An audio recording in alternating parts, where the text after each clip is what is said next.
1999 թվականի կաթողիկոսական ընտրություններից հետո եկեղեցում անընդհատ եղել են խնդիրներ, նաև բնական եմ համարում, որ եկեղեցին որպես մարմին, որպես ընտանիք պետք է ունենա իր խնդիրները, բայց այդ խնդիրները շատ հաճախ եղել են արհեստական եւ շատ հոգեվորականներ ինձանից առաջ անընդհատ բարձրաձայնել են խնդիրները 1 հոգի, 3 հոգի, 4 հոգի, 10 հոգի այդպես եղել է, որ դարձյալ ինձանից առաջ խնդիրները տարբեր ժամանակահատվածում բարձրաձայնել են, բայց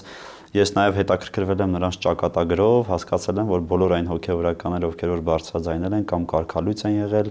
կամ նրանց նկատմամբ ճնշումները այնքան շատ են եղել, որ այդ հոգեվորականները որոշել են այլևս եկեղեցու մեջ չմնալ, ասել կուզեմ, որ ամեն պահի, ամեն փուլում, այսպես ասեմ, չի եղել երևի թե այդպիսի 1 տարի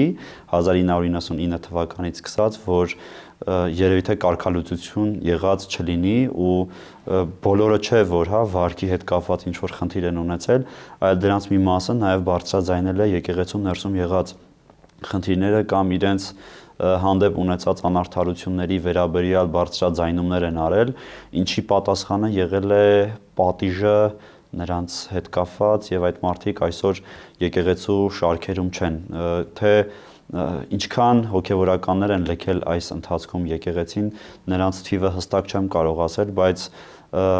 հարյուրավոր սարկավագներ